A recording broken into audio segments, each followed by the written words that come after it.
Hello.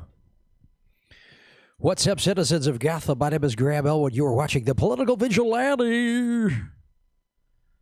Hello, AD. A 1 and a 2. Truth to tweet. Hit the like button. Emberg33. Kim. Wavy Gravy. Rob C. This is my version of Blackout Day. I hear something. Wait, he's making Vigilante. You got that right. Hit the like button, ladies and gentlemen. You can hear. Make sure you can you hear me okay? Everybody see and hear me all right? Oh, hold on.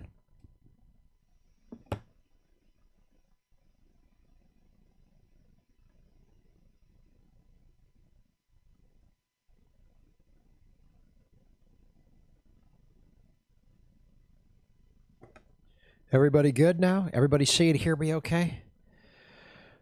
What are the odds? Bernie goes third party if Trump drops out because of Maxwell. Wow. I would love that to happen. I don't see. Bernie said time and tall. My mic just did.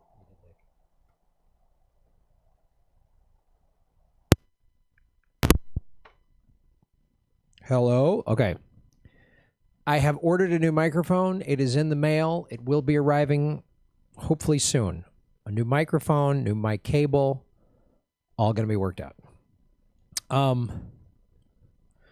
Yeah, I kind of agree with Truth to Tweet. It's Bernie, I would love that. I mean, that would be great. But Bernie has shown zero indication over the last 4 years that he would ever do that.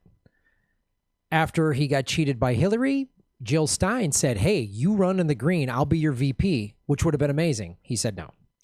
In 2017, a bunch of people, including Ron Placone, went to Bernie, went to Tulsi and said, start a third party. And he said no. After dropping out, quitting really way too soon, he said no. So I don't see, there's no evidence to suggest that at all. And I refuse to get my hopes up in any way, shape, or form about Bernard Sanders. Sorry. I hope I'm wrong. I would love it if you come on the show and go, I told you, Graham. I would love it. That would be fantastic, but I don't say. One day I hope to see with some kelp still hanging on Graham. They have kelp down in SoCal. Yes, they do. Yeah, Bernie is too trusting and didn't even vet people like Rocha in his campaign. Absolutely. He thinks the Dems are reformable. He's a good guy, but naive. Yeah. Please 3 that like button, y'all. Trump isn't dropping out either, in my opinion. Yeah, I don't know. The one thing about Trump dropping out that someone suggested is Trump's ego is so frail. If he knew he was going to lose, he would rather go, I quit, rather than lose, rather than admit defeat. He's like, I quit. I don't need this dumb presidency. I'm out. You know, like the fake media, you're dumb. You know, like I could see him doing that because he's such a little baby. But also I could see him, they go through the election, Trump loses, and then he says, oh, I'm not leaving.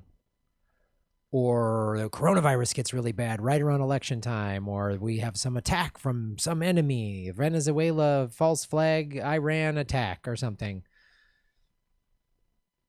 Or the military and the cops go out and incite like violent and like all that we've had so that first we've had the cops still in little areas here and there are showing up using excessive force and making peaceful protests worse. But they know if they really want to get it, they just show up in riot gear in every city. It'll be coordinated like it was the first week after George Floyd was murdered, and the country they can push the country to go up for grabs. And they'll, state of emergency, martial law, we got to suspend the election. Like, they'll do some crazy shit like that. I wouldn't doubt any of that either. What's up, Sam Dean? What's up, Uncle Drew? Yeah. Ralph Nader said Bernie has returned his phone calls in 20 years. Yep. Ever surfed Santa Cruz? No, I haven't, but I hear it's awesome. Emberg33, I'm sick of people calling Maxwell just an enabler and co-conspirator when she actually participated and is called a monster worse than Epstein. Yeah, I'm tired of that too. I'm going to do a segment on her today, but I'm really tired of that. People, boy, oh, she was an enabler. She was a recruiter. socialite Ghislaine Maxwell. No, pedophile sex trafficker Ghislaine Maxwell. That's who she is. I'm really tired of that too.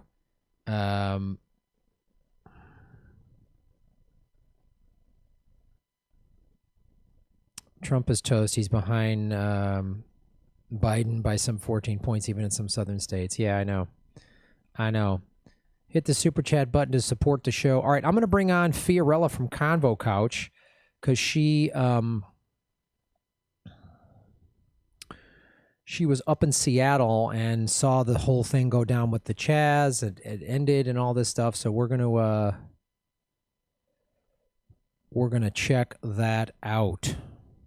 Hear what she has to say. Let me zoom her in, folks. All right.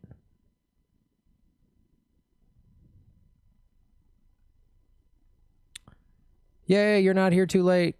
First of all, let me put this out on the social media with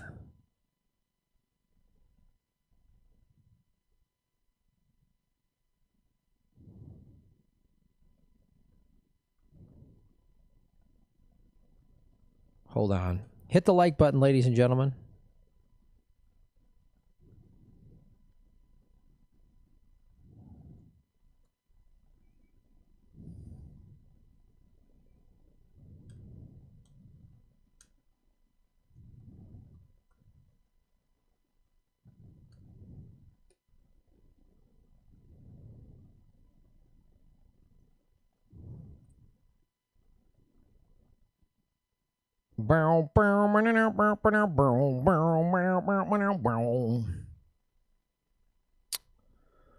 All right, citizens of Gotham, hit the like button.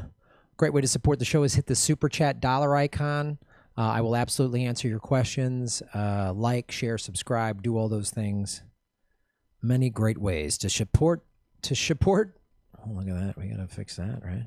Come on, look at that. Slooping down into the Superman. Boo,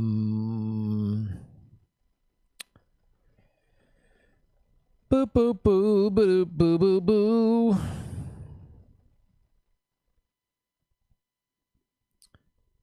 Here we go, citizens of Gotham. Also, you can go, I got a PayPal button on my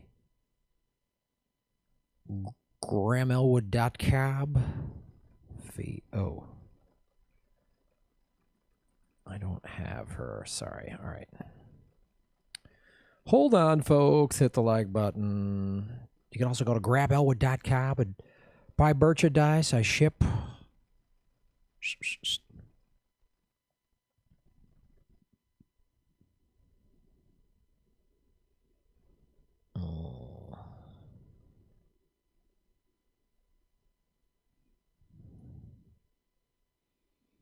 All right. We're going to get Fiorella to join here any minute now, folks. Any minute. Oh, there she is. Let's admit Fiorella. Hey, Fee, can you hear me? Hold on, Graham. I'll be right back. Okay. While she gets situated, folks,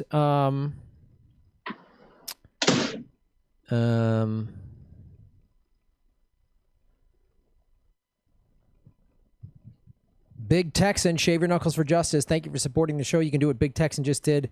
Hit the super chat icon, the dollar sign, and even $1 or $2 helps. Everything helps the show. I completely am dependent upon you, folks. So any support you can do, I appreciate.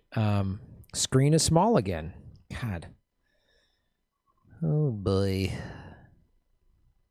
Oh, give me a second, folks. Give me a second, folks. Here we go. That should be fixed.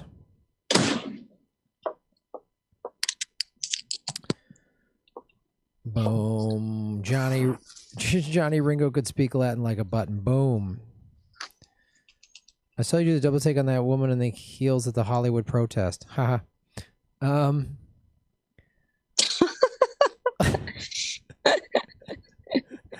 Oh no. Uh-oh. You got me. I'm a straight male. You got me. Must be an Epstein guy. Yeah, I'm guilty as charged. I looked at an attractive woman. You got me. Oh, God, that's funny. Well, ladies and gentlemen, welcome to the show. Fee, how you doing? You're good? I'm good. Yeah, I just don't know if you can see me. I don't know how to take that background off. I don't know why it's there. Oh, wow. How do I do that? I don't know. Is there Okay, let me see. Oh, there we go. Okay, awesome. None. Okay. There you go. There we go. Sweet. All right, I'm going to turn my camera off because it burns up a lot of my CPU. Okay. Hold on. Let me see if there's some better lighting. There we go. Okay, that's much better. Look at that. That's beautiful. The trees and everything. Yes. Okay. All right. Hello, Annabelle, Kate, Charles. Yeah, we're going to talk about, that's why Fee's on the show. So we're going to talk about that right now, folks. Hello, everybody. My name is Graham Elwood. Welcome to the Political Vigilante. We are here talking from the Convo couch. Fiorella. Fee, thank you so much for taking time to join us today. Sure. Thank you for having me. Appreciate it. So you actually went up to Seattle, right as the, whatever they're calling it, the Chaz or whatever, was like taken down and there were protests and you were, unfortunately, a car drove through some of the protest and a young woman was killed, which is horrific. So can you tell us what you saw when you got there? And like you were up there for a couple days, correct? Yeah, I was there for like around 4 or 5 days. And we, there's a huge progressive group in Washington, all up and down the state. So it's actually one of the most progressive bastions. So they led the movement for Fight for 15 a few years ago, with Kshama Sawant being the leader as well. And so a lot of the things that start in Washington end up spreading elsewhere. It's one of the bastions of progressivism. So when I got there, Johnny and myself were on the plane, and our flight got delayed by about an hour. So we were there, and the news was like, oh, Chaz's shop is being dismantled. So we got there a few hours as they were dismantling the whole thing. And that was due to an order by Mayor Jenny Durkin. Mayor Jenny Durkin is also, was it a previous attorney general, and she was doing a lot of like secretive operative stuff foreign policy wise in Europe. And so she's under witness protection program. So she was trying to remove Kshama Sawant at a city council meeting from the city council because she felt she got doxxed, because people knew where she lived. So protesters started protesting at her. She then gave the order to dismantle Chaz's shop to the police, because the police had been kept out of there for the last, months. They weren't allowed to go in there. That precinct, I believe it was 12, was completely kept out. They weren't allowed to go in. They were completely not allowed to go in there. So by giving that order, she incited this whole pushback from the protesters who were saying Chaz's shop was not what was portrayed in the media. So that's a huge part of it, Graham, that I want to highlight. Chaz's shop was portrayed as being this Antifa, commie, super violent, lawless group of people. Yeah, extorting businesses and rappers like with dirty guns socialists. And that's not what it was, because we spoke to several people, and we have Johnny's working on releasing all these interviews that we did, but we were live and we were on YouTube asking people, hey, what's in your experience? Is there violence from these people? And the vast majority said no. Only one guy said, well, I'm glad they're dismantling it because it's ugly. It was more of the aesthetic for some people. But as far as like the violence, many local residents talked about how that area, is particularly by the park we were at, was consistently after dark, always known for crime regardless, before and will be after Chaz's shop. So they were saying the media came in with their spin and were trying to paint the protesters as violent, when every single time they were not violent. And that's what I saw. I saw very very mild-mannered protesters in the sense that they were trying to continuously de-escalate between the police. Obviously, there were people there that wanted to be more vocal with the police, were wanting to really don't really like police, hate them. But from the leadership, which is a very loose leadership, right? Because there's no one leader. They continuously talked about don't throw anything at the cops, don't do this. Like if you obviously everybody has their own way of protesting, that's fine. But they try to keep it on the DL, and that's what I've seen continuously in all these protests. And so the protesters were there after the dismantling. It was last Wednesday, I believe.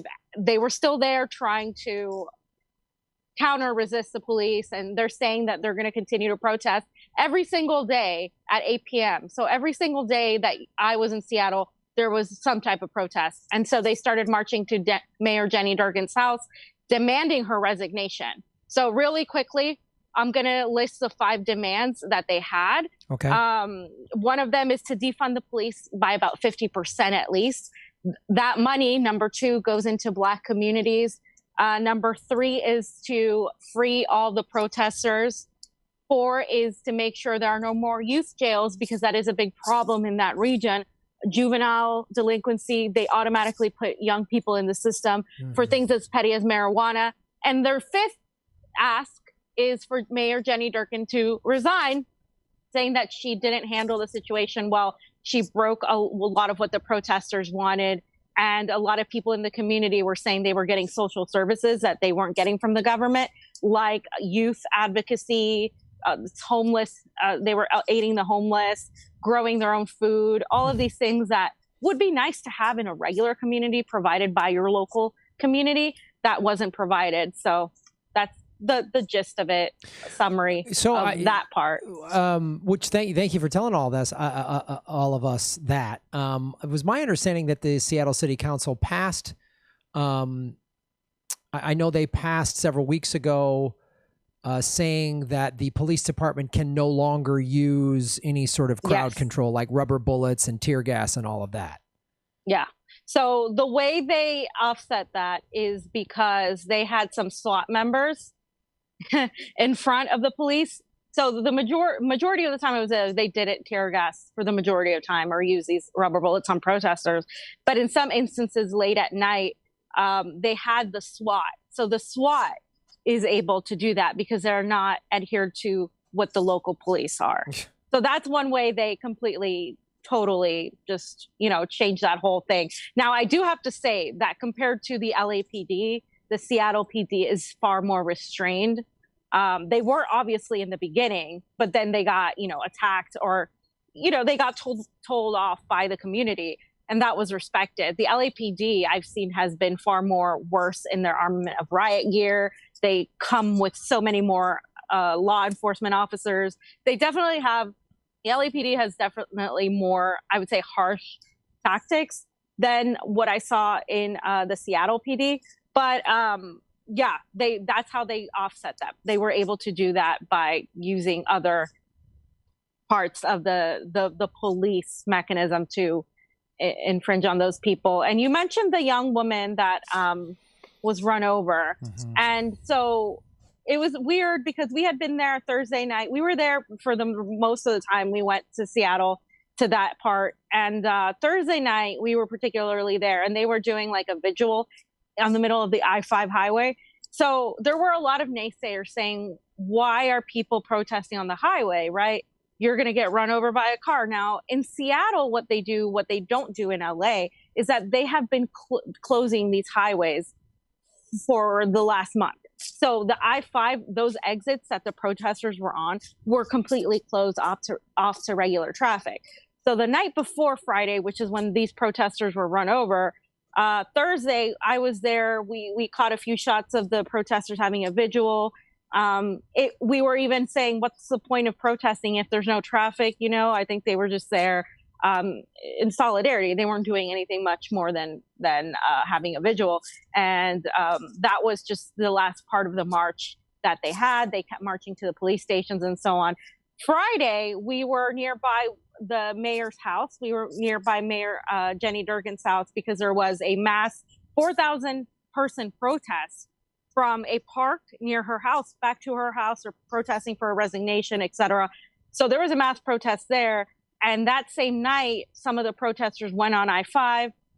And if you guys have seen the video, I'm sure many of you have, they, I think Converge Media had that video, and the car comes against traffic, against like an area that was completely blocked off, like specifically speeds up and drives through and runs into these people. And so two of the protesters, one was 24, the other one, I forget how old she is, but initially she was in critical condition, and then she passed away a couple days ago. So that's what happened. And to a lot of the naysayers that were saying, well, what was she doing on the road? Those roads are closed off. So the only way that car got in is either somebody let them in, or they completely ignored the closed off barriers that were there to go into it and target the protesters. So they either drove around or through the barricades to hit the protesters, because it wasn't like, oh, this driver didn't know it was going. They knew this area had been, this ramp or whatever had been blocked off forever, and they did it deliberately. Right. And as you know, the following day, Saturday, was July 4th, and there was already a lot of right-wing people, like I'm talking about Proud Boys, that had put this event on for Saturday. It was supposed to be an event against Chaz Chop. Facebook, of course, being the censorship kings and queens, took it down, and that event was just brushed off on Facebook. It had about 2,000 attendees. Only about 50 people or so attended on Saturday. But we had been seeing suspicious people, Johnny and myself and one of our friends that were there. We had been kind of monitoring the protests, because there was a point where we filmed somebody doing graffiti, and those people came out of nowhere. They hadn't been part of the protests, meaning, like, obviously anybody can join in a protest at any time. Sure. But they hadn't been marching with everybody else. And all of a sudden, the one thing they went to do was graffiti. And then the police were really weird about it. They waited for them to be done. And then they tried to arrest a bunch of everybody else because of the graffiti. Obviously, graffiti isn't a big deal. It's graffiti, but it is something that the police can use against these people. And so we kept seeing like some suspicious figures the few days before that Friday night. We saw 3 guys that were appeared to be, we asked them, who are you with? And they got nervous and they left. There was also a photographer who like didn't want to identify herself. And it's discovered she was working with the police to take pictures of protesters. And so what I learned was that the protesters are very distrusting of media, because a lot of the alt-right media or the non-pro-protester media, sorry, I'm like outside, and a lot of the non-protester media kind of like took pictures of the protesters before and try to like dox them that way, try to figure out who they were. So the protesters are very much, even with us, like it was, we had to make sure we let them know who we were and all this stuff, because they're scared of how that's been portrayed. So that's something that was happening there too. So there was a lot of like weird figures and weird situations happening before that attack. And I think protesters just need to ensure more security, as far as like, not everybody that joins a protest is going to be friendly. And that's something like I think we all need to understand, like, not saying you have to be suspicious of everybody, but not everybody that joins a protest has your best interest. You know what I mean? And so sometimes those things get lost in the whole scene. Do we know anything about the driver of the car? I read what I knew right away, that there's been a lot of inconsistencies, but the driver was identified as being a Black male. So it was really interesting, because a lot of the alt-right, it was like, oh, well, he's a Black male, so are you guys going to like, it has nothing to do with it. Whatever color the person was, it was obviously manslaughter. Obviously, that's going to be investigated. But again, it's just very suspicious to me that the person got through, because, again, everything was barricaded and the police are the only ones allowing people in, or the protesters. But that driver didn't come from the side of the protesters. So just so you guys understand what I'm talking about, the protesters at all of these marches and these protests, they kind of have their own security. So what they do is they use their bikes these kids come with their bikes and they block off like an area so cars don't come in. That's the whole point of them doing that, is so that doesn't happen. So whoever got in had to get on a different way. That wasn't the way like the protesters were. And they were more vigilant as a result of seeing a lot of suspicious people. So honestly, again, like, this is just sad because it shouldn't be happening, right? On wherever you fall on the spectrum, whether you are more conservative or more liberal or a leftist, whatever, we shouldn't have 24-year-old kids dying right for going to a protest. And I just think, like, you shouldn't politicize that. It's wrong. Whoever did that is wrong. And the driver, initially people were saying he was drunk. The police actually found zero traces of no traces of somebody inebriated. So that wasn't the case either.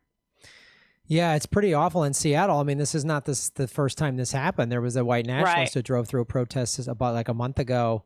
And the fact that someone's dead. I mean, this is what's happening. It's pretty awful. I mean, this young woman is dead. We've had, 6 black men lynched. There was a shooting in Atlanta just over the weekend. I just want to say her name was Summer Taylor. Taylor. They went by they, but their name was Summer Taylor. And I remember seeing them at the protest, just one of these other faces that was at the protest, and nobody should have to fear for their life at these protests. I mean, it is, when you're stopping traffic, we kind of saw something similar when we did the LA thing, when these protesters stopped traffic, a police car went through, and it's kind of these things where it is a risk, but in this particular instance, there wasn't supposed to be that risk because that was completely closed off. So the risk was way, way, way, way less. So it's unfortunate this is happening. But I just want to point out what I noticed in Seattle, Graham, is that they are starting to go beyond the just, no more police brutality. They're trying to discuss what that means, what it means to defund the police, where that money is going to go. They're turning into the economics of it. They were even discussing they want this, and then they're going to come up with more issues regarding homelessness and housing, which is a huge issue there as well as it is here. And they were starting to discuss that. So I think to a lot of people that feel like, oh, these protests are just going to be co-opted by anti-Biden voters or the establishment, sure, there will always be those people that are co-opting movements, obviously. But these people are starting to turn that protest into talking about economics and talking about the oppressive system of capitalism. I've been hearing more and more of that. And I think it's important to point that out for a lot of naysayers that don't want to be a part of this because it doesn't have every single element we want. I think if we listen to what these people are asking and demanding, we can then take that and build upon it. But people just want to be heard and want to be listened to first. They, like, if you come in with your own agenda, then it's like, well, why aren't you just listening to what we're talking about first? So I think for a lot of us that are on the left and are really like, want to burn the whole system down, it's also worth like knowing how to like approach that without coming off as being like, well, yeah, you're not doing it right, so this is how you do it. Yeah, and I'm glad you brought that up because, a lot of people went, okay, we, after the first couple of weeks of protest, well, this is great. Now what? Like, what are we actually gonna do? And so it's important to bring up because some people, defund the police. We're just gonna get rid of cops. And it's like when you need to spell it out, as it sounds like they're doing in Seattle and many other cities, of saying we want to defund the police and refund social programs, schools, homeless, and all that, and also what the new police departments look like, what this new type of policing is gonna like. People doing traffic stops don't need to have guns. People that interact with the homeless don't need to have guns, and police departments don't need to have the bulk of the city's budget, as I'm sure is the case in Seattle. Like we both know it is here. You know, LAPD gets 54% of LA's total operating budget. It's out of control. And I've been to Seattle. It's a fantastic city. It also has a serious homeless problem. It has serious inequities. It has out of control rent and all that stuff. And this is why and this is like this. These are precarious times, and I applaud anyone out there protesting and being an activist in any way, shape, or form. The sad reality is a young woman, Summer Taylor, is now dead because she wanted to make her city better, and I don't know the reasons behind why this driver did this, but it's like it's not the first time somebody's driven through protests in Seattle. Not to mention all the crazy stuff that is happening all over the country. So, Yeah. I mean, it's good that people are getting real clear on exactly what the demands mean, what defund the police and end police brutality means. And I'm glad that people are just like, don't stop. Like, Kshama Sawant just got this, I think this taxing Amazon bill passed or something, if I'm not mistaken, which is huge. Yeah. I mean, and she's somebody that I think more leaders should emulate. And I'm talking about leaders in Congress too, because what she has been able to do, people all like, I went to multiple different protests while we were in Seattle. Like 90% of those people were all mentioning her in some form, in some way, saying like she led this 5 for 15. She was the one that led the march against the police and helped the whole Chaz Chop thing start and help those protesters. And she is being completely now like completely vilified by a lot of the corporatists in Seattle, including Jenny Durkin, who has a horrible past when it comes to protesters. She has been always hard on protesters, but refused to jail the bankers and the corporations in 2008. That is on her record. So she's not really popular with a lot of the protesters and the activists. And there are a lot of groups in Seattle that are actually more than in other areas, far to the left. They have their own Washington progressives as a party that exist over there. So like, it's not like these people like are new to this. I think if anything's going to happen like that, it's going to happen there. But I think people should emulate what Shama does, is because she's able to take that protesting, that organizing, and put it into legislation. And she's able to do that not because she placates to the establishment. It's the contrary. She actually tells them off. No, we're not going to listen to you. You need to resign. You need to do this. But she has the people on her side. And if I could see more of that from Congress, it would be amazing, because they all have the capacity to do that, especially people like AOC, who has a huge following. And she could absolutely do the same thing that Shama is doing. And I think the fear of being facing the backlash is what keeps a lot of these politicians from doing it. You bring up a great point, and that's what's so frustrating about AOC. And what separates Kshwamas from everybody else, she's not in the dumb Democratic Party. She's a socialist. Right. She says, I'm a socialist. And I'm just like, anyone out there watching that wants to run for their local city council, great. Do not run as a Democrat. Don't get involved in that party, because again, AOC has 6 million YouTube or Twitter followers. She could mobilize the whole goddamn country if she wanted to, but she doesn't. She just wants to play nice with Nancy Pelosi and get her nice cabinet positions and her congressional whatever blah blah blah that they've given her. And she should. This is why we all got so excited when she won. We thought she was going to do this on a federal level. What is happening in Seattle? We thought, oh man, we're like, oh, we got Kshama Sawant in Seattle, we got AOC in Congress, and then the squad, and they're all just capitulating and endorsing Joe Biden. This rapist with dementia that does not want to defund the police, and has said to shoot people in the leg. That's how he's going to train cops. So it just shows you there's no way to reform the Democratic Party from within. It is impossible, because believe me, if Kshama Sawant was in the Democratic Party, they would have silenced her, threatened her, gotten her out of there. Someone would have given her COVID. I don't know what, but they would not be letting this happen.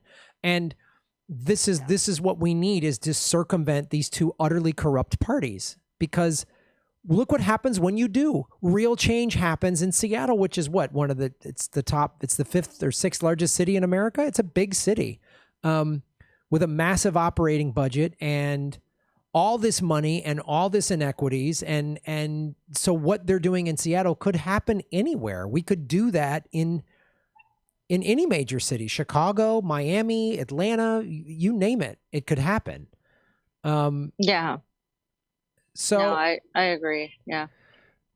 So having been back from Seattle, as we we wrap up here, what do you see? How do you see Seattle sort of moving forward from all of this? I mean, the constant pressure on Jenny Durkan, who is just another corporate Democrat, of course.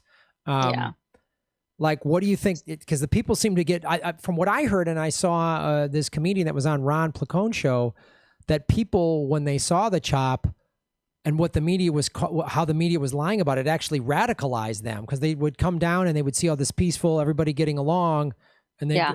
So has Seattle been like more radicalized or more woken up from all this? I think they have been like that I think initially they are not. They have been for a while. But yeah, I think this has radicalized the city. They're not going to stop every single day. If at 8 p.m. they had a protest, they had other protests throughout the day.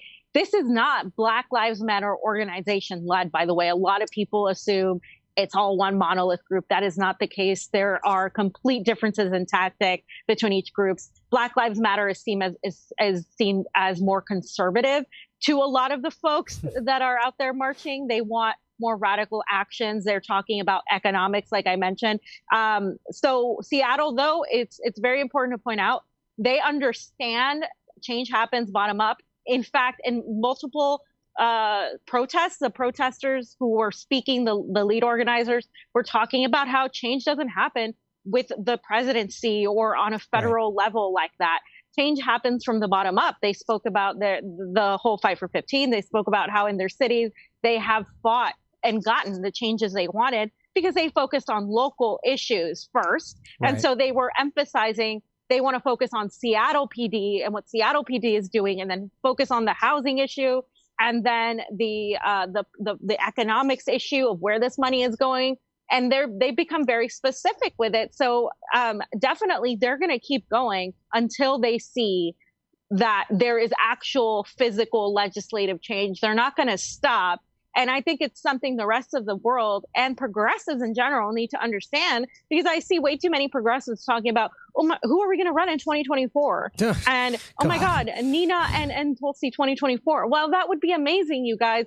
It doesn't matter because they're not the ones in control. And further, a whole election system is corrupt. And further, we have zero power in the electorate. Our power is in the streets right now. You want to make these electoral changes, you need to demand it. And Seattle is a great example of that. Washington itself, they are making these demands on the ground. They are taking to the streets. And until those demands are met, they're not going to change. They're not going to stop protesting. So they understand that that's how change happens. And they talk about it. It's bottom up. It's never going to happen by somebody just automatically deciding something at a federal level. It can happen. It is very unlikely, though, for progressives, and it's very difficult and it's very slow. If you're just going to move through the electorate, it's a very slow process. So they understand that, and we need to understand that here, too.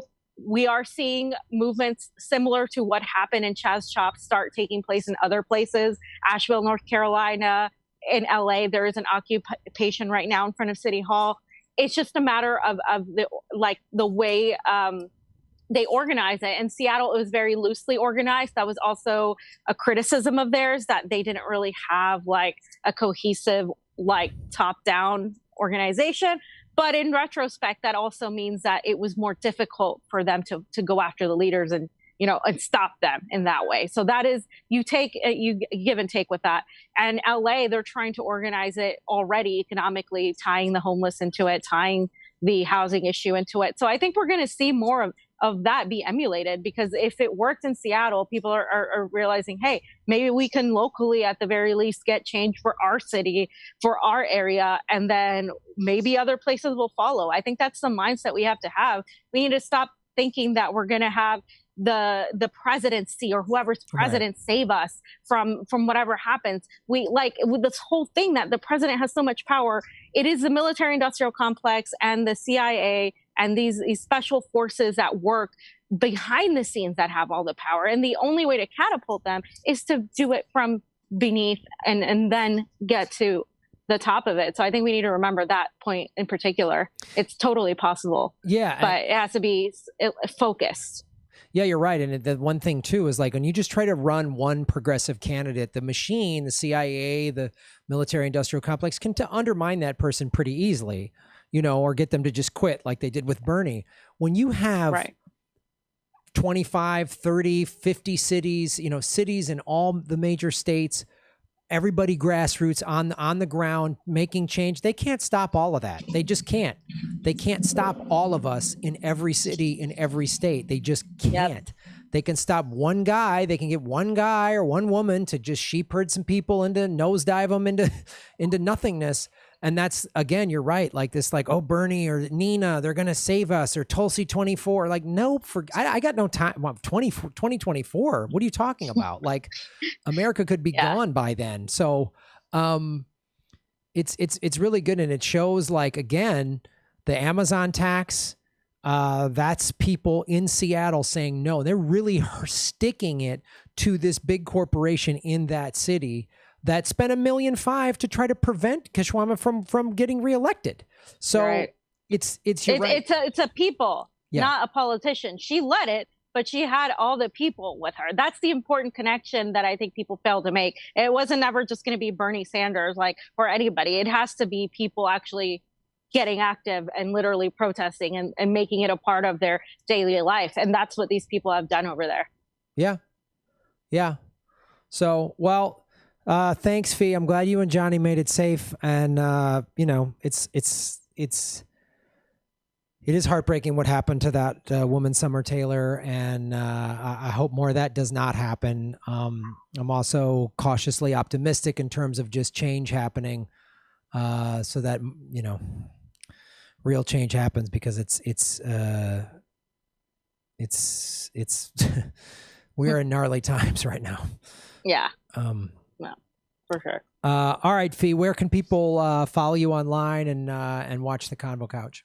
So it's the Convo Couch on YouTube, the Convo Couch on Twitter, the Convo Couch Facebook and Instagram, and myself on Twitter, Fiorella_IM. Thanks, guys. See you there. Thanks, Fee. Thanks for being on the show. Bye. Bye.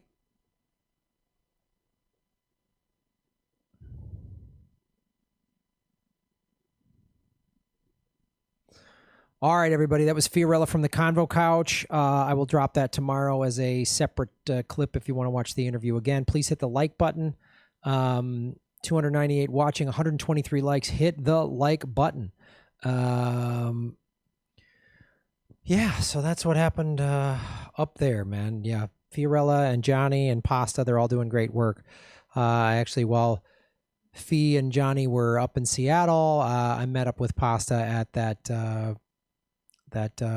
protest for the investigation into the death of Venetia. So, yeah, I'm glad you like that. They're doing great work over there. So hit the like button, everybody. Please hit the like button. It's a great way to support the show. Sharing this out on your social media is a great way to support the show. And then doing what these fine folks have done in the super chat icon. Every dollar amount helps. Kate, shave your knuckles for justice, Kate. Thank you so much. Fiorella, just curious how Medicare for All issue was coming up during the Seattle demonstration, especially after Summer Taylor's death. Oh, wow. Yeah, I'm sorry we didn't get to that before, but what I was talking to Fee earlier about before we went online is and this is a tactic that they've done, and I've heard Dylan Radigan talk about this on Jimmy Dore's show, is they're going for they're going, we want this, and then they get it and they go, now we want another thing. It's not just they are tying it all in, and again, what we were talking about with starting in the grassroots level, demand Medicare for all in your city and in your state, and then that'll help pressure it on a federal level. But it's bold what they're doing in Seattle, and every city needs to be doing what they're doing. So get some socialists on your city council.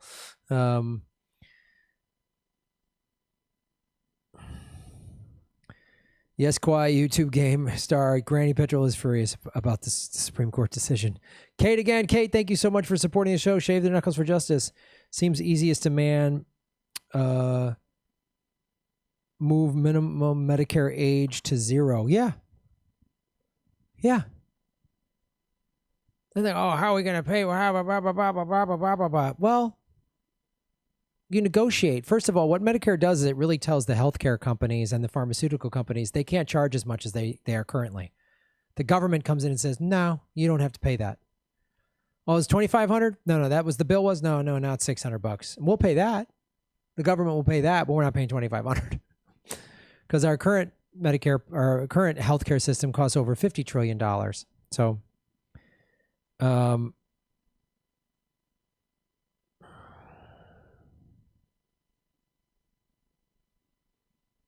CR, shave your knuckles for justice.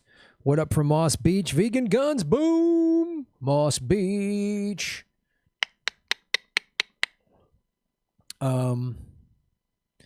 Please hit the like button, everybody. 152 likes. We got basically 300 people watching. Let's get the likes up there.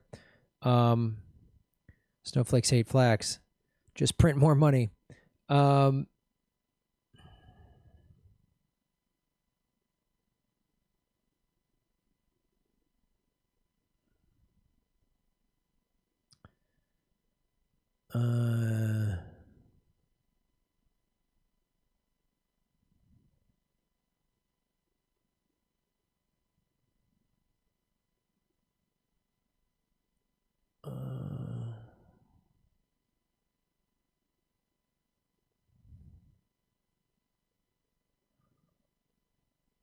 Let's see.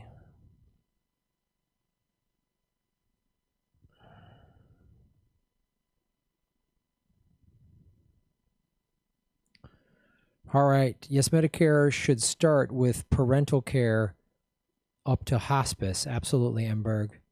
I'm glad you pressed the like button twice. Well, if you hit it the second time, it might unlike you.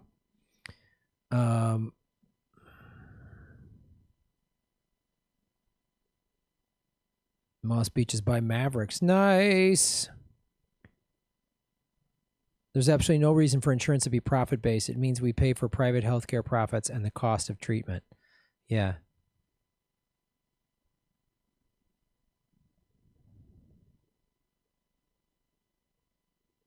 Near Montar Lighthouse. Like the like button, ladies and gentlemen.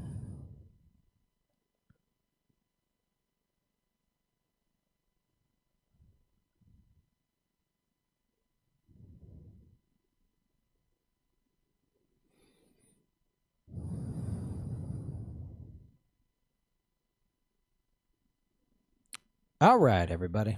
Let's do another segment.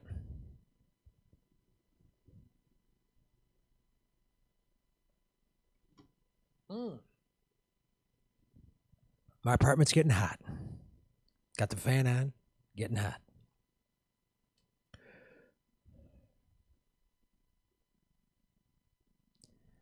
Hello, everybody. My name is Graham Elwood, and you are watching The Political Vigilante. Well, we know that Ghislaine Maxwell was arrested by the FBI, charged.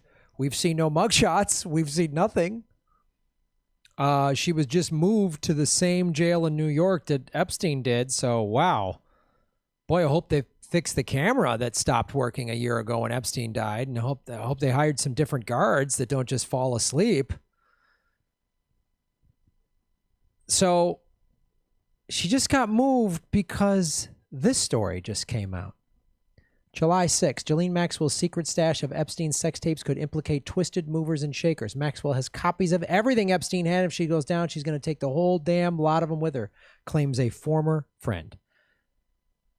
Secret stash of sex tapes that she'll be using them as an insurance policy to save herself.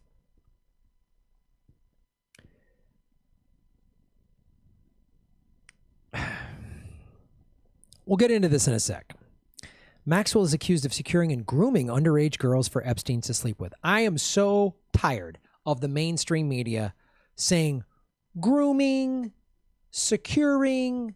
No, we know from numerous Epstein victims, including Maria Farmer and Virginia Roberts-Giuffre, Ghislaine Maxwell participated in the raping and trafficking of girls. She's a pedophile, just like Epstein. Make no mistake, she is a pedophile. So I'm tired of this like socialite, you know, like they keep trying to like show that say that she's not as bad, but she enabled him. No, she didn't enable. She raped and trafficked children with him. She's as evil as he is, if not worse. The survivors all say that she treated them horribly. She was worse. She was a monster. She called them vicious names, treated them like dirt. She treated these young girls like dirt. Ghislaine Maxwell did this.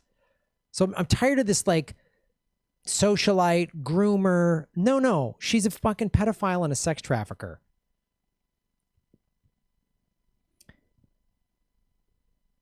Epstein reportedly kept evidence of his sex acts against underage and minor girls.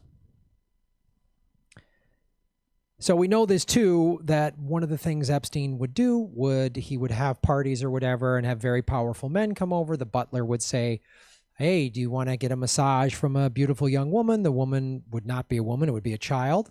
And there would be sex acts, and they'd videotape it, and then Epstein would hold this as let me fix my earpiece, as leverage against these people. And many of these people then, they invested in Epstein's fake hedge fund, right? So that's kind of how a lot of this worked.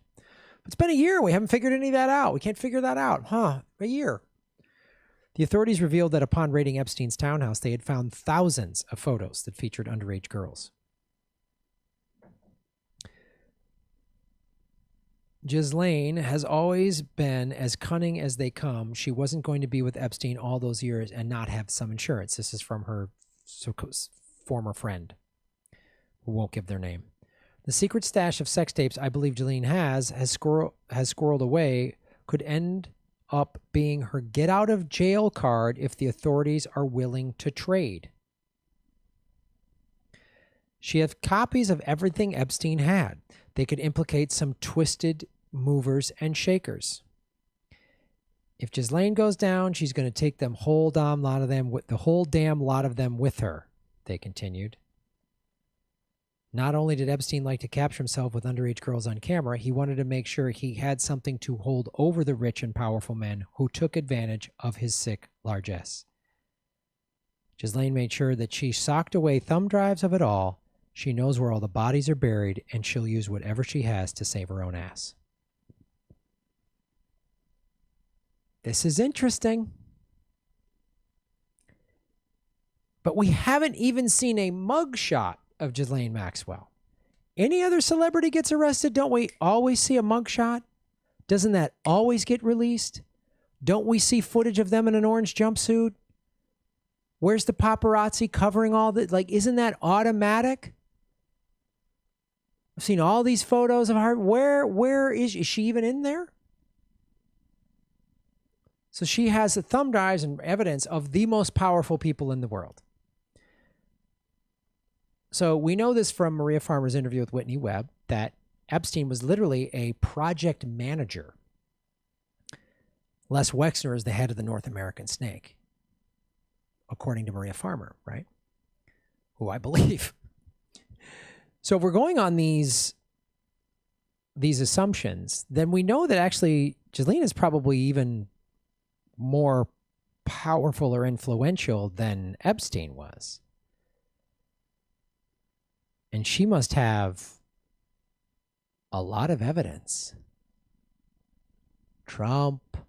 Epstein, Ghislaine, Naomi Campbell, Ivana, Epstein, Ghislaine, Ivana, Ghislaine, or Ivanka, whatever, Milena, whichever one of these, mail order.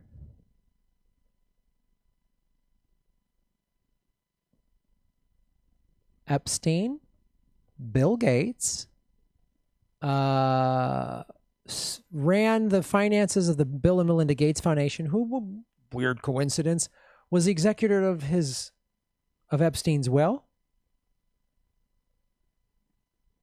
J.P. Morgan Chase, former Treasury Secretary.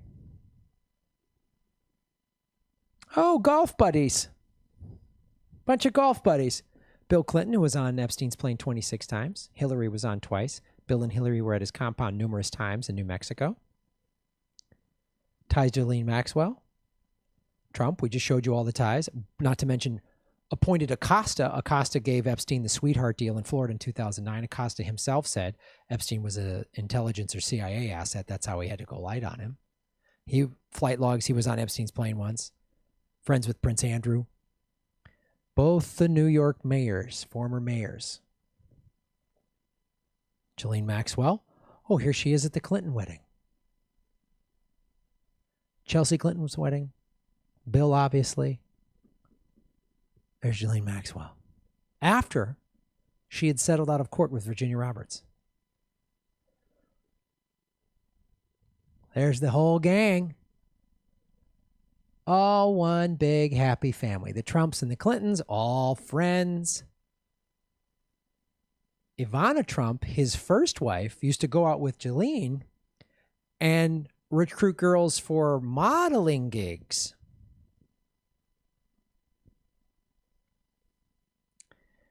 So when I see this story pop up, I want to show this to you.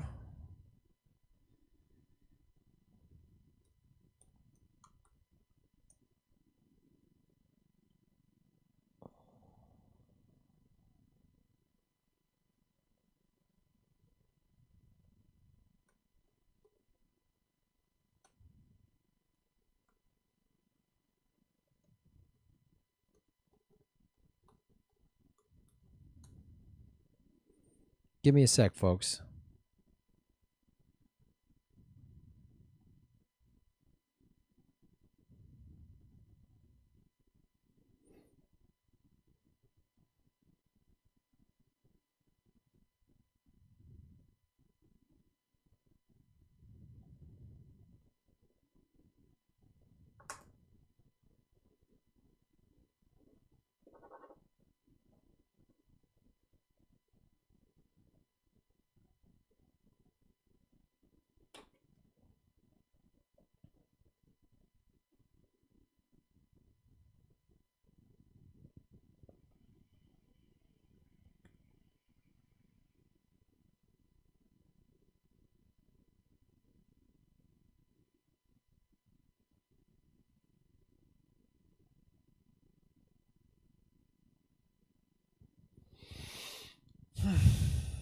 Give me a sec, folks. I just want to show you this real quick.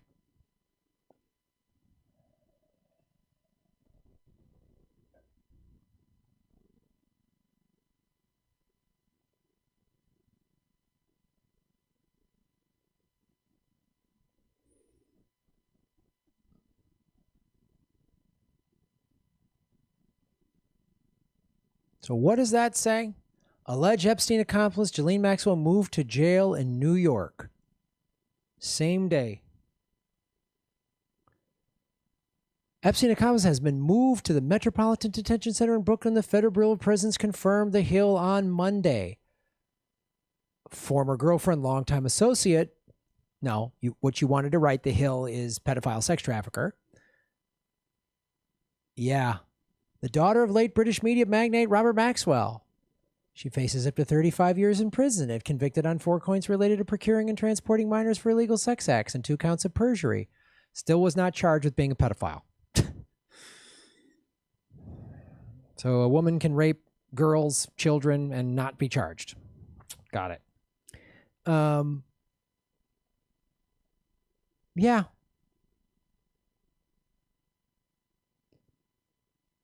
William Sweeney, the assistant director in charge of the FBI in New York City, said she slithered away to a gorgeous property, continued to live a life of privilege while her victims lived with the trauma inflicted on them years ago.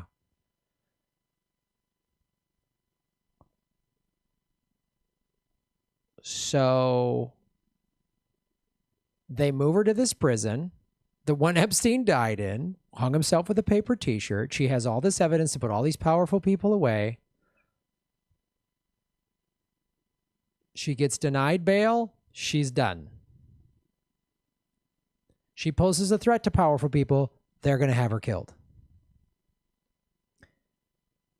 Because everyone's like, well, she's got evidence. No, the prosecutors aren't going to. They're getting so much pressure from the Clintons, from the Trumps, from the royal family. Would I like to see all this evidence that she has come out? Absolutely. Would I want to see all these people prosecuted? Absolutely. Would I want the victims, more importantly, to get their day in court and watch these awful monster sex trafficking rapists? Yes, yes. I'm worried that it ain't going to happen because they're either going to kill Jolene in prison, or we haven't even seen her mugshot, so we don't even know if they say she was arrested, but where is she really? Where is she? There's no screaming demand from the corporate media, because who owns the corporate media? Billionaires that are many of them in these thumb drives and Black Book of Epstein. So we'll see how this all shakes out. But I'm just curious why we can't get a mugshot of Ghislaine Maxwell. Real curious. Real weird. Thanks for watching the show. I'm going to stay on it, folks. I'd love to see the billionaire pedophile sex trafficking ruling class get taken down. They're pure evil. That's what these militia groups with the guns, rather than like a race war, go against a class war. Go unite and go against the billionaire ruling class that are awful, awful people. You're some conservative MAGA hat where, you know what, a person of color didn't steal your job. An immigrant didn't steal your job. A billionaire did. And you know who's stealing all of our children? It's the billionaire pedophile sex trafficking ruling class. They're doing this. Team up. Team up. Stop being a white nationalist. Realize these people are the enemy. Epstein, we all know Epstein didn't kill himself. They just did that in front of all of us, and they're going to try to do it again with her. Biden has ties. She's a fucking monster. She's a monster.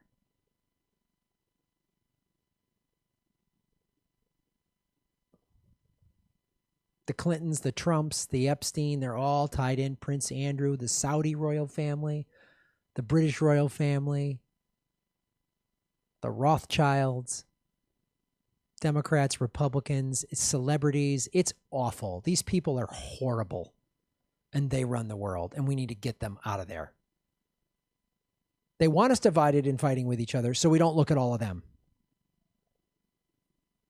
Wake up. Thanks for watching the show. Shave your knuckles for justice. Boom.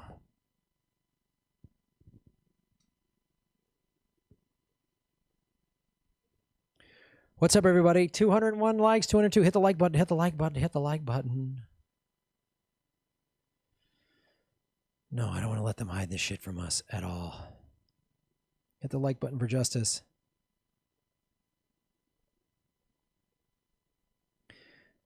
I live an hour's drive from Wexner. I'm tempted to protest outside his house. Head of the snake. I'm worried that I will get shot by the Columbus police or the Mossad. Ugh. Organize a big protest with a lot of people. Don't go there alone. How was the live stream last night? Graham was too tired to stay up till. It was fun. We sang songs. It was a good time.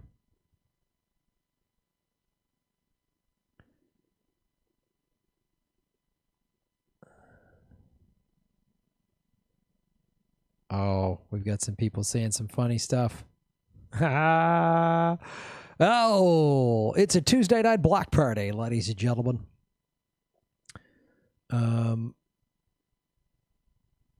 Yeah, it's elite versus everyone, not color versus color. That's absolutely true. Yeah, and then there's Trump's rape transcript, of course, that him and Epstein together. Shave him.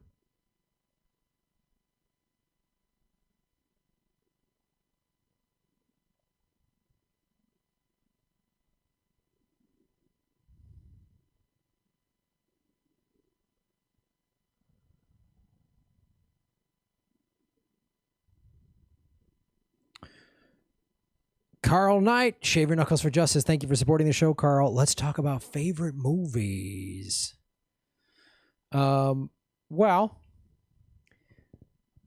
Movies that kind of predicted what's happening today. Watch Network. Watch 3 Days of the Condor. Watch Rollerball. The original rollerball in the 70s.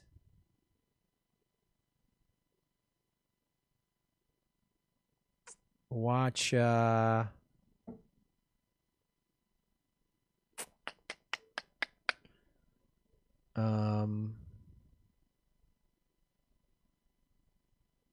watch the movie Malcolm X, the Spike Lee movie with Denzel Washington. That's really good. Anytime people start to get united, that's when they get taken out.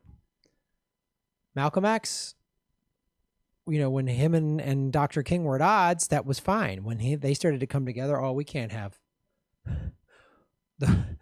these two factions of the black community come together. We can't have that happen. Same thing, Fred Hampton, Bobby Kennedy. Anybody starts uniting, they need us divided, man. They need us divided.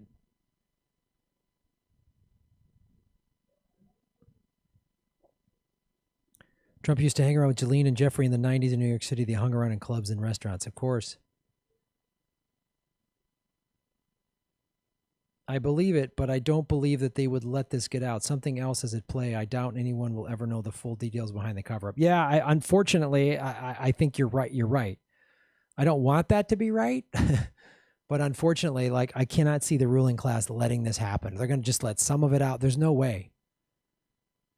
Because, like, if they just let out the stuff about Trump, then Trump will say, oh, I got all this stuff on the Clintons, and vice versa. Like, I'd love to see it all come out, but it's going to take a real bold investigator to do this because they're going to come at you with everything. So, and Justice for All, it's got some crazy, The Verdict, that's a good movie with Paul Newman. Miss Hendricks, what's up, Miss Hendricks? Save your knuckles for justice. Who was more involved with Epstein, Clinton or Trump? Seems to me like Donald is getting a pass, especially from the alt-right. Oh, well, the alt-right, I mean, look, QAnon thinks Trump is some sort of like secret hero that's going to uncover this pedophile ring, these global sex traffickers, and he's part of it. Like, QAnon, I think, is a psyop, quite honestly. I think it's a psyop to just keep people distracted, keep us all distracted. That's all it is. QAnon seems like a psyop to me. I think Trump is very involved in this, as are the Clintons. I don't think there's much difference. They were all friends. I just think, yeah. So that's what I think.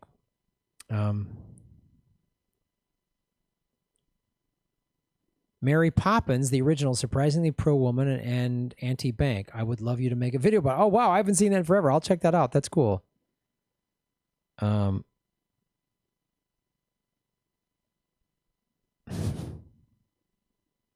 Manchurian Candidate's good.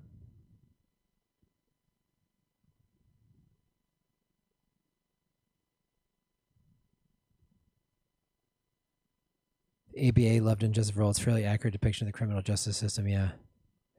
Watch Wag the Dog. Yeah, that's a good film.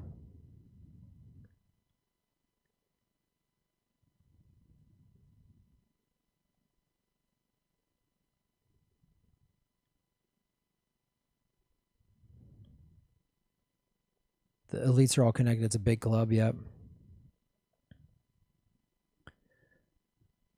QAnon, Trust the Scam. It's Steve Bannon, yeah.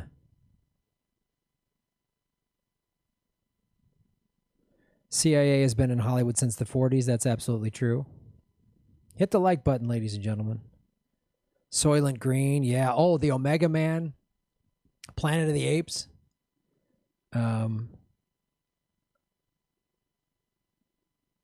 V for Vendetta is a good film.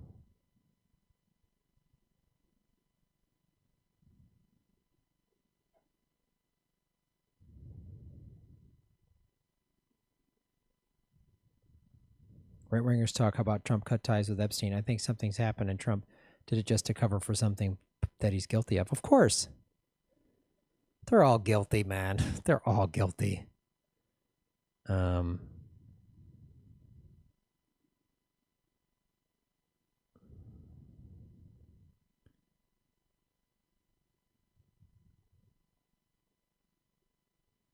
It's the heart of the sickness. Ruling class will hide the sex crimes at all costs, but they've lost control of the narrative thanks to the Chinese.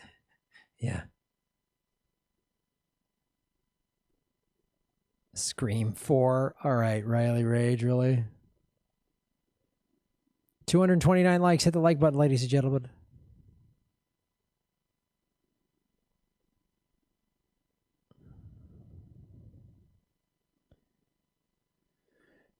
All right, let's do another segment, folks.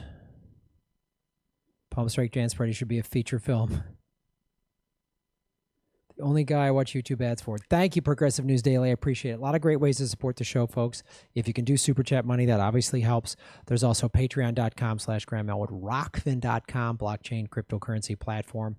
You can, if you watch my YouTube, watch the ads all the way through, play through. When you click skip ad, I don't get paid. Share the videos out. That helps.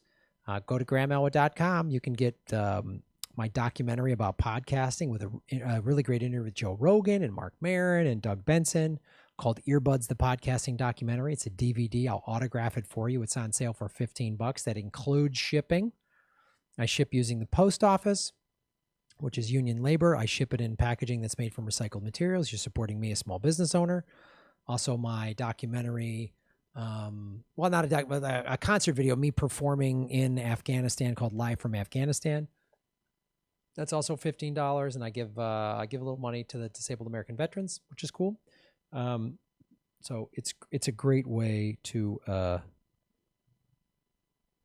support everything I'm doing. There's so many ways, and I understand if money's tight. That's why I say watch the ads all the way through. Listen to my Pandora channel, Graham Elwood. Both my albums, Comedians Got a Boo Boo and Palm Strike Dance Party, are on my Pandora channel. That's free, and I get residual income for you watching it.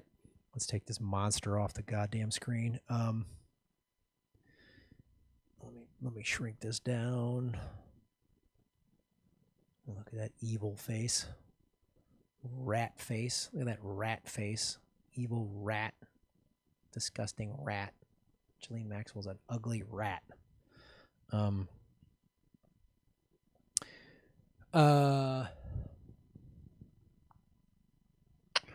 Yeah, if you guys like talking movies, the Comedy Film Nerd Guide to Movies is this book that I sell. Again, I'll autograph it for you, sell it on the site. The Political Vigilante t-shirts I sell on the site. Those are all great ways to support what I'm doing, because I like I'm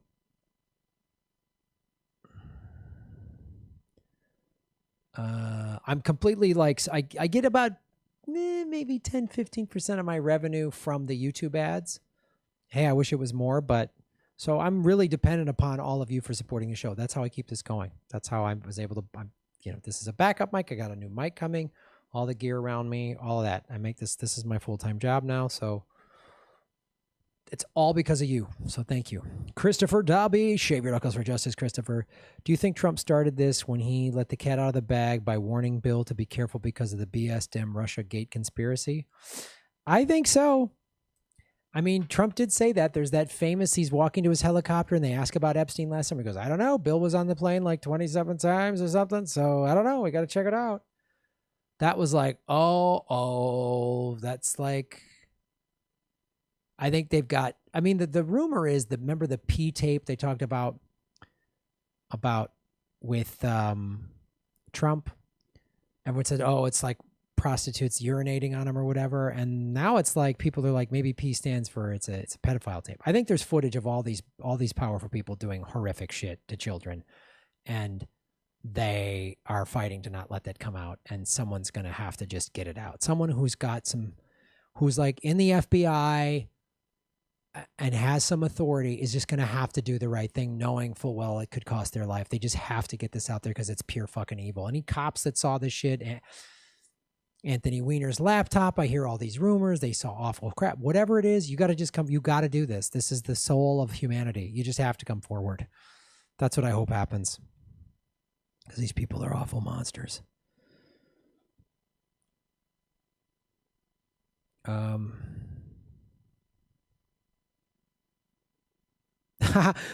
Graham is a bad sexist after calling beloved socialite a rat face.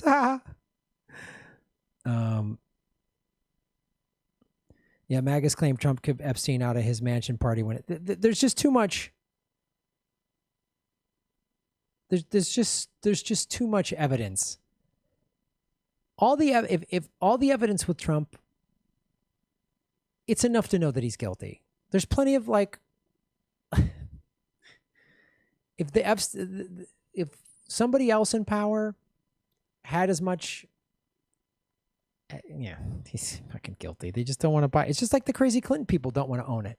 The Hillary voters are like, Bill's probably guilty, but they refuse to acknowledge her. She was on the plane, that she was at the compound twice, that Ghislaine Maxwell was at their daughter's wedding. They refuse to acknowledge. It's an insanity. This two-party system causes an insanity. It causes a fucking crazy sickness. Anthony Boom, foreclosures and evictions down pipeline. Defense. Oh man. Yes, you are correct. Right now, our economy hasn't really crashed yet. It's been being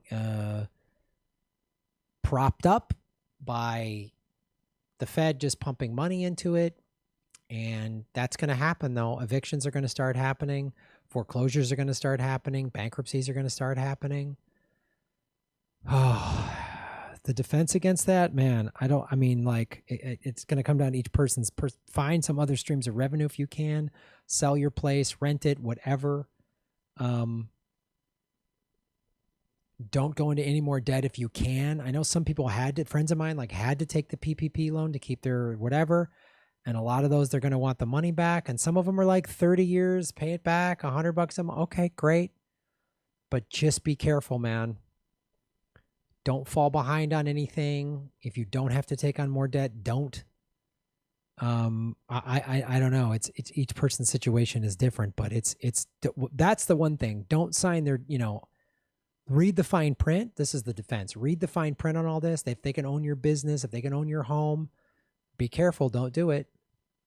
Because that's what this whole CARES Act stimulus was about. It wasn't about helping us through this tough time. We're all in this together. Boo. It was all about, we can snatch up more small businesses and homes, and that's what they want. That's what they want. They just want to own more. They're sociopaths who just want to own everything. So be careful. It's what happened to me when I lost my home. Be careful. I hope that helps, Anthony.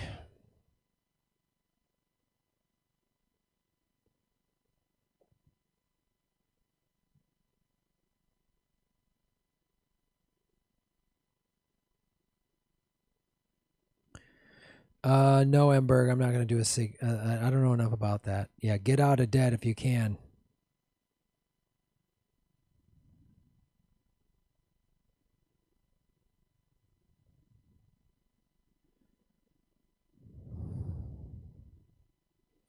Sam Dean, shave your knuckles for justice. There is no Maxwell, only Zool. Ha ha ha! Nice Ghostbusters reference, Sam D. That's a fun movie. Miss Hendricks, what's the deal with Kanye? I honestly think he suffers from some type of mental illness. Maybe he's already admitted it, but he seems like maybe he's manic depressive. And I'm not saying that to be insulting. I really think I don't know.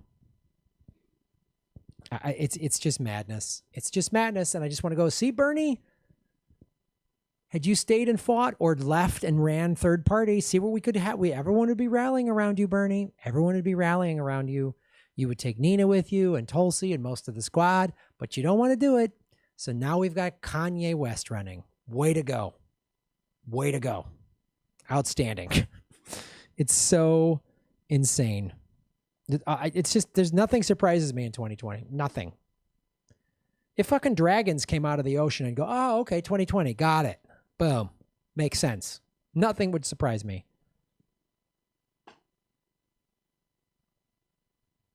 I don't know. Michael Jordan just inherited China. What? Yeah, that's what they did. Okay.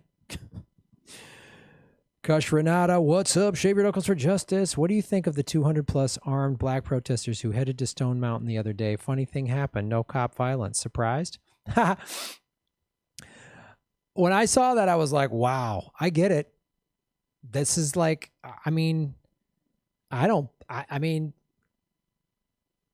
not a big gun person. I don't advocate for that. But if I was black, I would probably get a gun. They're lynching black men. It's the year 2020. They're lynching black men. And it's like, part of me is like, good for them. I mean, I don't want to see like all these armed militias of whatever turning this country just into a fucking free-for-all war zone. I don't want to see that. But I want to sit there and go, okay, all you Second Amendment, red state, Trumpers. Every time there's a mass shooting and we go, oh, gun control. You're like, slippery slope. Okay, there you go. I thought it was, it was a bold move, and I give them credit. Good for them. Walking through Stone Mountain, Georgia, saying, we're here. It's a powerful statement. We'll see. It's like all the guns in this country is a little scary to me. And the ruling class really wants us fighting with each other. And the ruling class would love it if we were in some sort of crazy fractionalized civil war while nobody was blaming them for anything. That's what they would love, because if all these people got together and realized they were getting screwed by the billionaires, it would change things quickly. But also, this is like, the racist, the white nationalist, the Klan members. This is what you get, man. This is what you get. You wave your Confederate flag. You support racism. You're openly racist. The black community's just been wanting equality. That's all they've wanted, is just equality. Just give us the same stuff. Spend the same money. And we know this. The public schools in black neighborhoods get much less funding than the white neighborhoods. Obviously, the police brutality is off the charts. Unarmed black men get killed all the time. All you had to do was listen to these complaints at any point in the last 50 years, and this wouldn't happen. So you're a white person who's all scared of the black gun militia, and you're like, didn't speak up, or you're racist, or you're, this Fox News, jack wagons. This is what you get. This is what you get. Second Amendment. No gun control. Okay. When they surround Fox News, when they find where all the Klan members live, are you okay with that then? See what happens? Centuries of racism. See what happens when you don't do anything about it. See when there's all this wealth inequities. See when you put black men behind bars 3 times more likely for smoking weed. See what happens? Do you see what happens? Shooting black men, unarmed black men in the back who are running away. You shoot them in the back. This is what you get.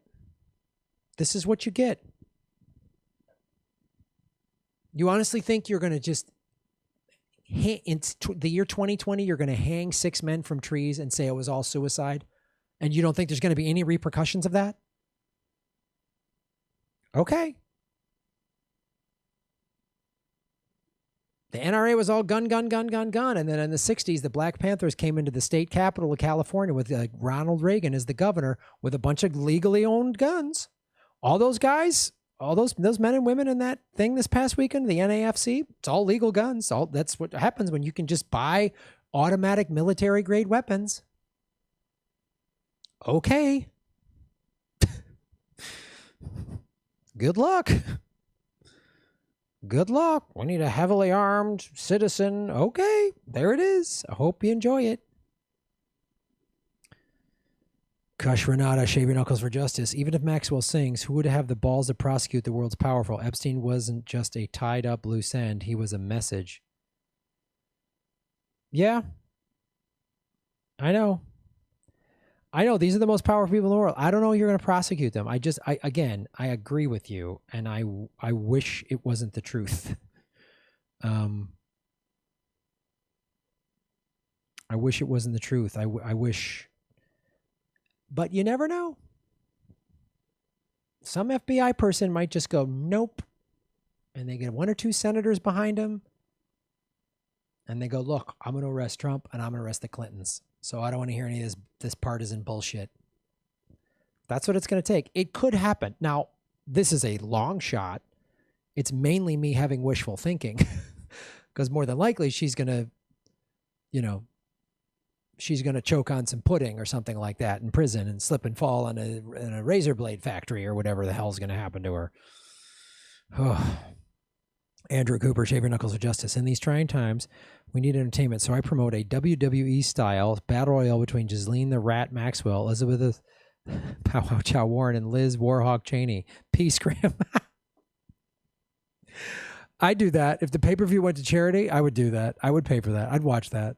I'd hope to call it ringside. That'd be fantastic. Oh.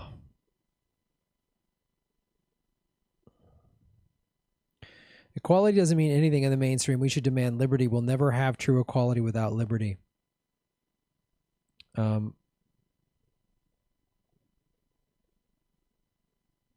Yeah. Where were all the gun notes when they actually did take our rights away? Huh, that's funny.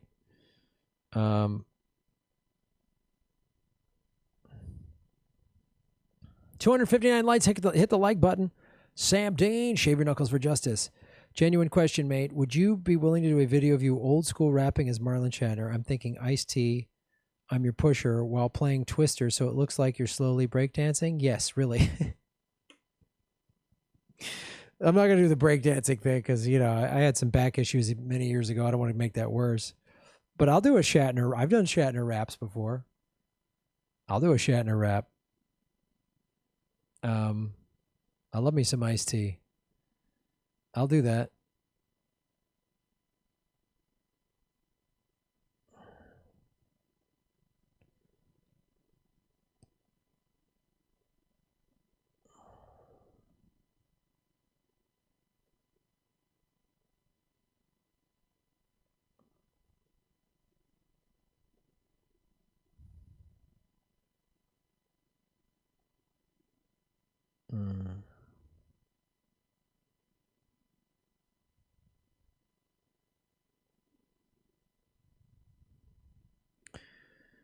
You think just leans in for the long haul? Maybe.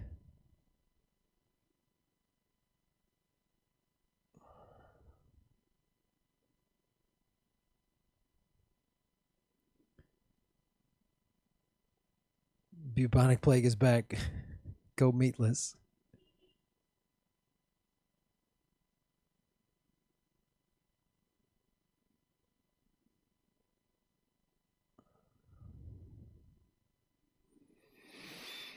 $263 likes, folks. Hit the like button. Anthony, defund the Department of Defense and abolish Homeland Security. I'm down with that, Anthony. I'll shave my knuckles for that.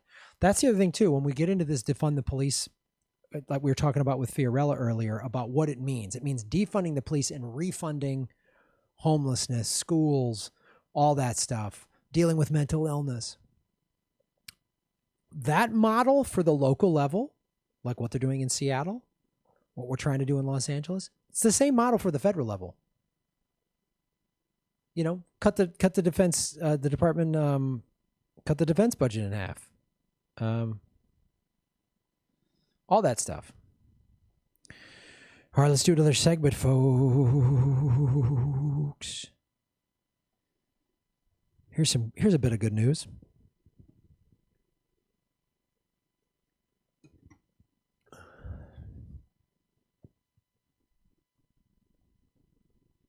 Hello, everybody. My name is Graham Elwood, and you are watching The Political Vigilante. Couple of victories this week on some pipelines. Couple of victories. It's good to get some good news here, especially with climate change. Usually it's a lot of not great news.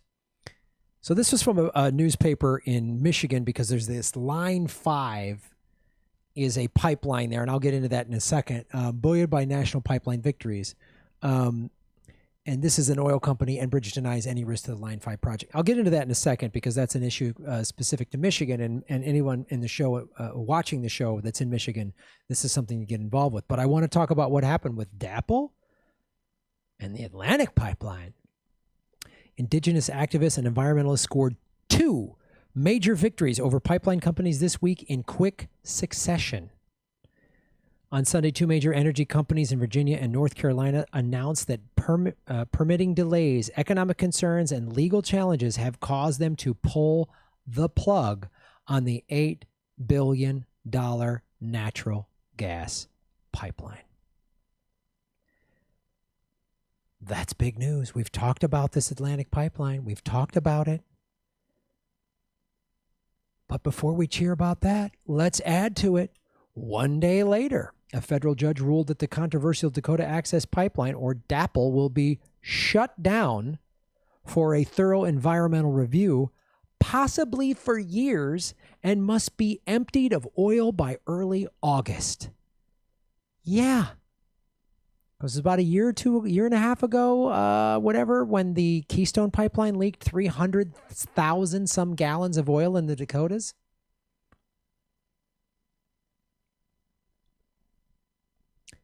This is why I wanted to. I mean, these are good. This is good. We're going to get into this Line 5 in Michigan in a second, and why I want to say this before we get into Line 5. Do you see what activism can do when everybody gets involved? Do you see how losing at Standing Rock? Thanks, Obama did nothing. In December, when he knew Trump won, oh, I'm going to do this. Oh, we're going to stop Dakota, and then Trump came in and did it. But when you think, hey, I'm just one person, I'm just at home watching Graham, I'm just watching your YouTube channel, what can I do? Signing a petition, calling your lawmakers, saying no, giving money to organizations and lobby groups that are actually fighting for the environment. That's how this happened. A bunch of people in a bunch of states all over the country got involved in one way or another. Those are two big victories. We don't need oil pipelines. If anything, we need water pipelines to relieve flooded areas and help drought areas. That's what we should have in this country. Put a bunch of Americans to work building those pipelines. People would love it. Oil pipelines are horrible. They leak. They poison the groundwater. It's awful. The citizens of Grand Forks, North Dakota didn't want the Dakota Access Pipeline. They voted it down because they didn't want it leaking. They didn't want it hurting their water supply, their kids exploding, all that. They didn't want it. So they voted away. No. Oh.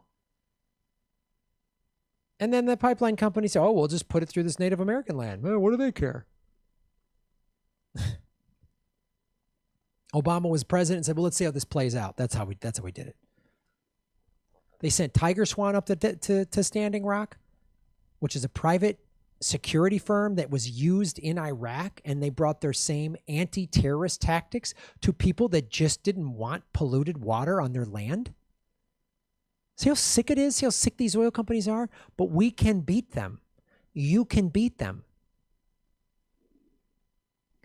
Could a few significant wins for water defenders also spell trouble for Enbridge, the Canadian oil company facing criticism and lawsuits over its Line 5 oil pipeline under the Straits of Mackinac? Do you live in Canada? Get involved. This is how important this. All these little actions might not seem like much because you're like, and I get it. You're one person. It's like sometimes I feel overwhelmed. Like, what? I'm just one guy with his little YouTube show. What can I feel like I'm at the beach with a dust broom trying to clean up the sand. Like, I'm never going to make a dent in any of this. All of us together can make a dent. Do you live in Canada? Do you live in Michigan? Get involved. Enbridge, in addition to being the largest pipeline company in North America, is also a partial owner of the DAPL. Oh, they just lost some revenue. That's the only thing they care about. You have to hurt their money. That's the only thing these corporations give a shit about. That's when I say vote with your dollars. That's why I say stop using your car. I'm going to ride. You're like, Graham, I ride my bike one day a week to work. Does that really make? Yes, if a bunch of people do that. Donating to lobby, let environmental lawyers give them money to help fight these people in court. You got to come at them. The only way to take down a giant enemy is a death by 1,000 cuts. All these little actions help. So the 27.6% stake it holds in the back-end pipeline system housing the DAPL translates to an investment of $1.5 billion. And DAPL's going to get drained and be shut down by August 5th. The Line 5 dual pipeline has transported oil across the Strait bottomlands for nearly 70 years. But there's a little loophole in there. They want to do this, and oh boy, if it leaks, that won't hurt anything. Let these victories motivate you and others. If you have any friends who are like, what are you going to, what activism? What is it going to do? What's there? Have it saved anything? Oh, we just shut down 2 pipelines. Really? Really? Share that on your social media. Sean McBrady, campaign coordinator for the Anti-Line 5 Oil and Water Don't Mix Coalition. There's an organization that might need your help. Said Monday's DAPL court order was a monumental victory for North Dakota's Standing Rock Sioux tribe. Boom. A lot of people get some victories here. Big victory for the Northern North Dakota Standing Rock Sioux tribe. Big victory for anybody that's an environmentalist. Big victory for any indigenous tribe where for decades, if not centuries, people have been trying to take land and poison it and this, that, and the other thing.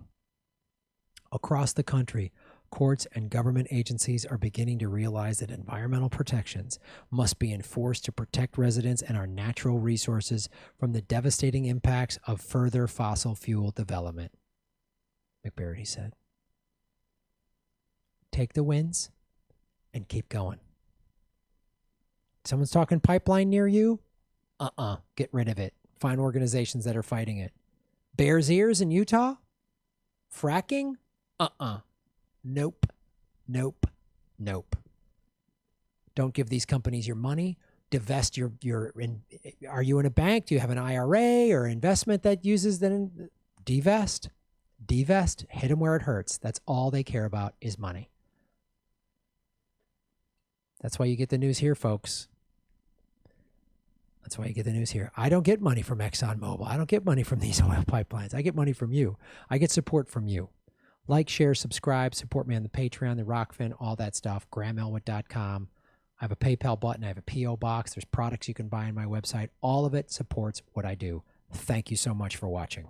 Shave your knuckles for justice. You're making Gotham great again.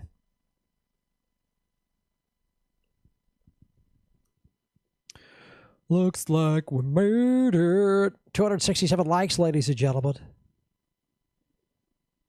Matt S. Shave your knuckles for justice, Matt. Hey, Graham, have you noticed the increase in energy since you've been eating fish? Is plant-based protein really enough? Thanks, dude. That's a great question. Yeah, I've talked about this on the show. I was completely vegan for a while, and then I got a physical, and my doctor said you need to put a little fish in your diet. And maybe once a week. And I do gluten-free as well.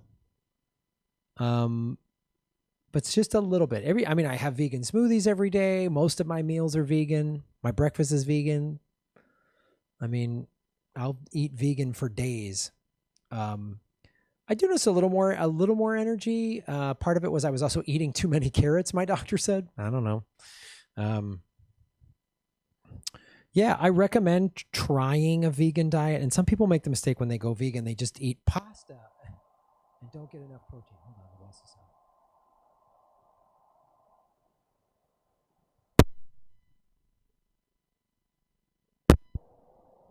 Oh.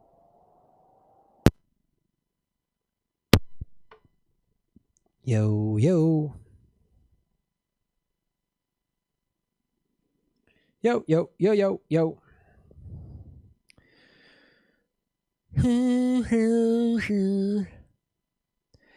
Other thing I've looked, there's a book, Eat Right for Your Blood Type, that I recommend, and, talk with your doctor. But some people make the mistake. They go vegan and they just eat like bread and pasta and they go, oh, I have no energy. You need protein. You need protein. I would suggest a lot of leafy greens. I would suggest a lot of raw fruit and vegetables, raw nuts. All that stuff's great, no matter what you eat. That's the best way. And I would use as much plant-based protein as possible. Red meat, no way. Red meat's gnarly.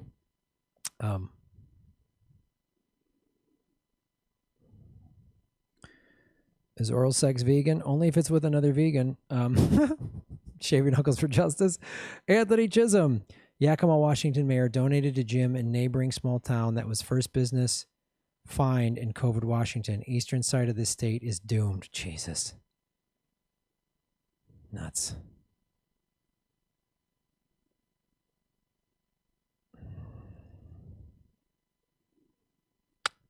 Shave your knuckles for justice. Anthony. Nestle pays $200 every 2 years for Evart, Michigan H2O bottle. Oh, 200 million. Yeah, I know. Nestle doesn't do great stuff either. Kate. Shave your knuckles for justice. Omegas are better from the plankton fish eat. Nice.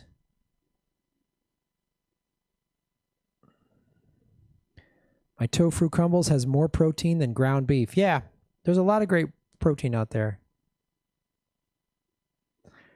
Victoria B, what are the negative consequences of eating too many carrots? I don't know.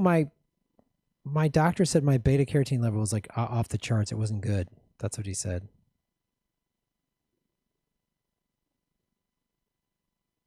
No, just $200. Oh, I see, Anthony. Oh, okay. So Nestle does pay $200 every 2 years to Everett, Michigan H2O water. But God, nuts. 291 likes. If you eat meat, you get cancer or heart attacks. Absolutely.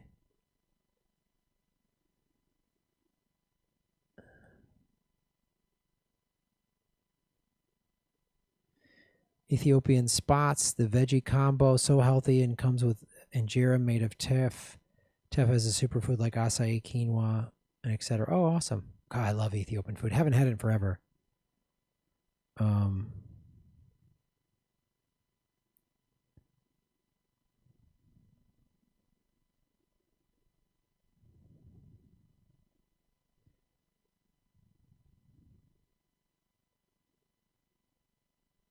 Soy rizo with avocado with sriracha. Oh, yeah, that's so good. Soy rizo shit's so good. 296 likes, ladies and gentlemen.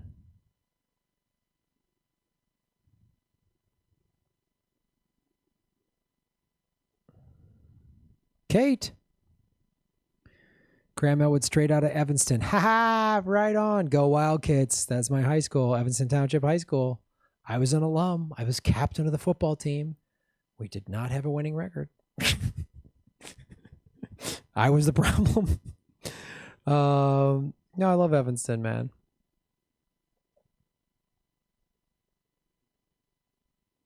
USA is evil. What are we going to do? I don't know, man. We're trying. Insects for protein, any takers? No.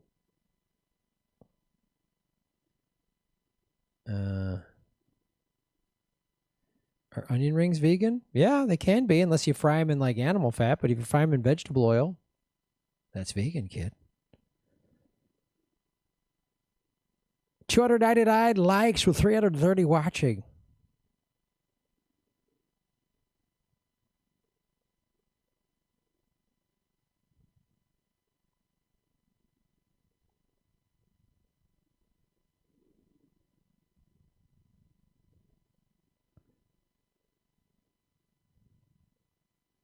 Graham, you should do daily videos of crazy KKK Karens going berserk. God, they're so nuts. The Karens have that's just a zombie virus.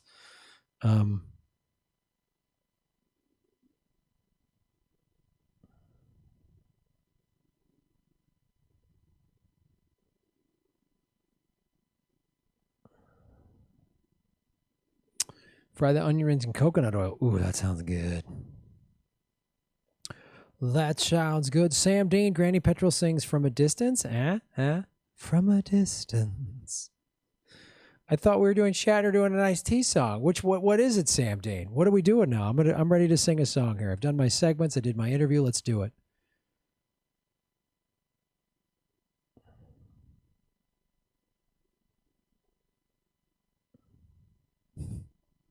I have a very good friend of mine named Karen. She's going through a tough time.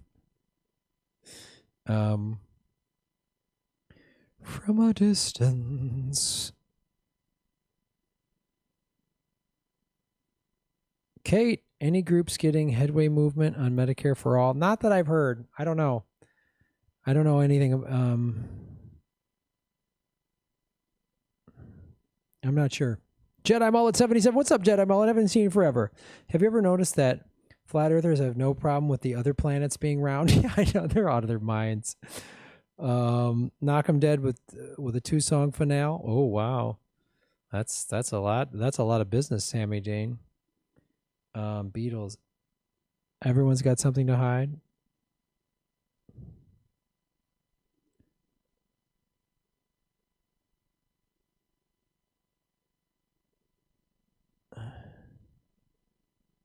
Muskrat Love. Oh, that's right. I got to do Muskrat Love. I promised that to Truth to Tweet from yesterday. Yeah. Buy a fat earth or a globe. Oh, that's a unique group, the flat earthers.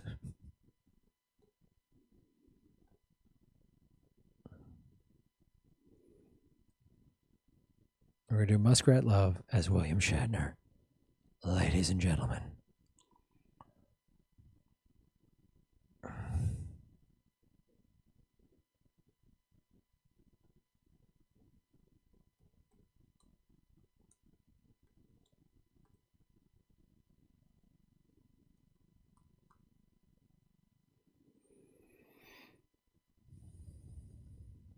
Muskrat Love karaoke.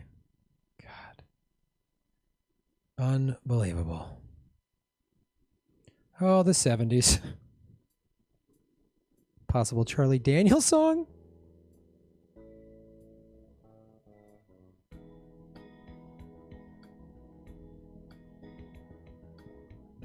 Muskrat candlelight. Doing the town and doing it right. In the evening, it's pretty pleasing. Muskrat Susie. Muskrat Susie. Muskrat Sam. Do the jitterbug out in Muskrat Land. These lyrics are insane. And they shimmy. And Sammy's so skinny. And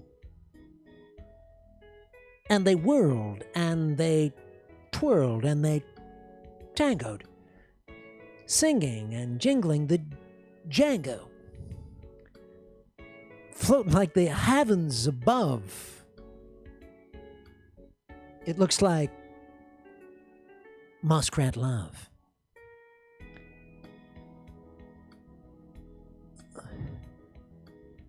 Nibbling on bacon. Chewing on cheese. Spark, these lyrics are madness.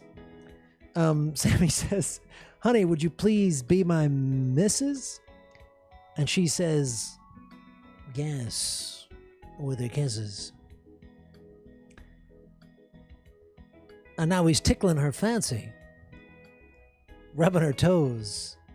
Muzzle to muzzle now. Anything goes. Beam me up. And Sue starts to giggle.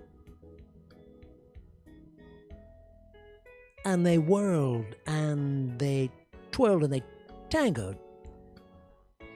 Singing and jingling the Django. Floating like the heavens above. It looks like a Warp Factor 5 right into Muskrat Love.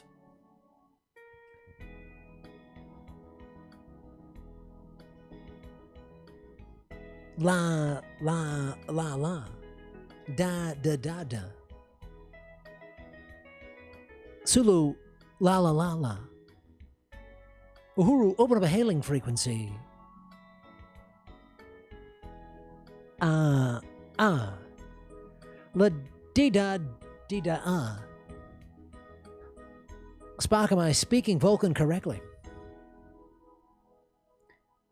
Muskrat Love. I didn't know those lyrics were so insane, truth to tweet. Those are insane. Those are insane. Those are insane lyrics. Muskrat Love was an insane song written by crazy people in the 70s.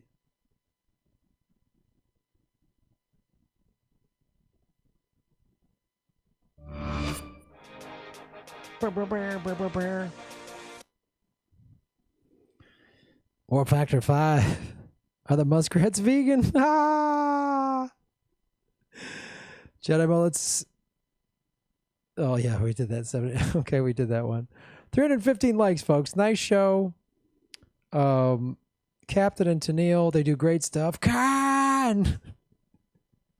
Oh. Thank you for supporting the show, folks. Again, GrahamElwood.com. Buy the products there. Everything's got free shipping. Everything. I use the post office, which is union labor. And you're supporting a small business. Great ways to support the show. Patreon.com. Rockfin.com blockchain cryptocurrency platform. And like, share, and subscribe, ladies and gentlemen. And remember, you are all making Gotham great again. Shave your muskrat knuckles for justice.